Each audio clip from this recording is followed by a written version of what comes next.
আমি আলোচনাটা যেভাবে সাজিয়েছিলাম সেভাবে আর আমার আলোচনাটা এখন করা সম্ভব হবে না, কেননা আমাদের বিশেষ অতিথি ডক্টর অধ্যাপক মোস্তাক সাহেব যেভাবে আলোচনা করে আলোচনাটা একটু ভিন্ন খাতে মোড় দিয়েছেন এবং পুরো চিন্তাটাই ওনার নিজের।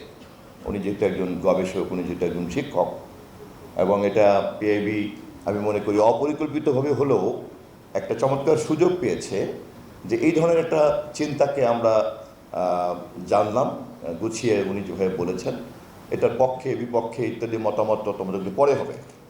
ঠিক একই ধরনের যদি অন্য কোনো অ্যান্টিথিসিস থেকে থাকে একই বিষয়ের উপরে, আমি পিআইবিকে অনুরোধ করব এরকম যেন তারা আয়োজন করেন, এবং মাননীয় মহাসচিবকে অনুরোধ করব যে আমাদের মতো লোকজন, আমরা যারা মেঠোকর্মী রাজনীতিতে থাকি, আমরা অতটা তো গবেষণা করি না বা অতটা আমরা লেখাপড়াও করার সময় সুযোগও পাই না, আমরাও ধরেন এরকম নানান রকম মতের যে একটা বুদ্ধিভিত্তিক যে বিতর্ক প্রতিযোগিতা, যেটা একটু আগেই ডিজি সাহেব দ্বন্দ্ব হিসেবে বললেন, এবং এভাবেই আমরা কিন্তু একটা থিসিস অ্যান্টিথিসিসের মধ্যে একটা সিনথেসিসে যাওয়ার একটা প্রক্রিয়া পাবো।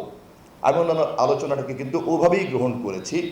এই সম্পর্কে যদি কোনো কথা মন্তব্য করতে চাই তাহলে তো এটার আবার অ্যান্টিথিসিসটা যখন শুনতে পাবো তখন মন্তব্য করতে যাব, এই মুহূর্তে মন্তব্য করছি না। আমি আশা করি যে উপস্থিত বিদগ্ধ শ্রোতারাও সম্ভবত এভাবেই মতামতটা গ্রহণ করেছেন। আমরা যদি নির্জোট পররাষ্ট্রনীতির কথা বলি, অনেক বড় হবে আলোচনা, বাট এই সময় তো আর এখন নাই। কিন্তু একটা জিনিস আমাদের খুব পরিষ্কারভাবে বুঝতে হবে, এই মুহূর্তে জনাব তারেক রহমানের নেতৃত্বে বাংলাদেশের যে সরকার চলছে তাকে আমদানির উৎস হিসাবে প্রধানত নির্ভর করতে হচ্ছে চীন এবং ভারতের উপরে। আমাদের দেশকে, আমাদের সরকারকে, আমাদের দেশকে যখন আমরা রেডিমেড গার্মেন্টসকে রপ্তানি করি, যা আমাদের প্রধান রপ্তানি পণ্য, সেক্ষেত্রে আমাদের ডেস্টিনেশন হচ্ছে আমেরিকা এবং ইউরোপ। আমরা যখন আমাদের রেমিটেন্সের কথা চিন্তা করি, আমাদের প্রধান ডেস্টিনেশন হচ্ছে বা উৎস হচ্ছে রেমিটেন্সের মধ্যপ্রাচ্য।